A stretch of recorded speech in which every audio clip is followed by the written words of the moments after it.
Sylvie was the first person to help. One day we were walking home Thanksgiving and there was a pigeon that was injured and she was convinced it was a dove. It was a pigeon.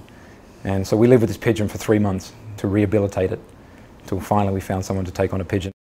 She was always a helpful little girl. We had to stop her to, pick up doggies, cats. In our home, she'd always come home with turtles, and I would always want to go play, and we'd always end up having to take care of animals and feed them. So let me see some of the images you took of Sylvie. This is obviously my photograph with one of her dogs with these Japanese goggles.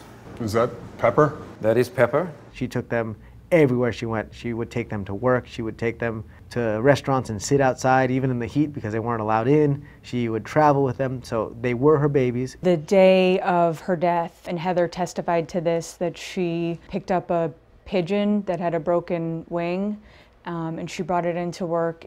That's an intense day. So she came in around like 11, and she had been at Macy's that morning shopping for some baby clothes for a charity. And when she showed up, she had the clothes, and then she had this injured pigeon in like a Dunkin' Donuts box, and was like, I found it on the ground, people were kicking it all around, and she was just like distraught. She was so sad. She was such an animal lover. So we were like trying to nurse it back to health at my desk in the office, and it had eventually died, and she was just like a mess about it, like crying so hard. But that was so her. If something was injured and something was hurt and something needed help, she was very generous with her love.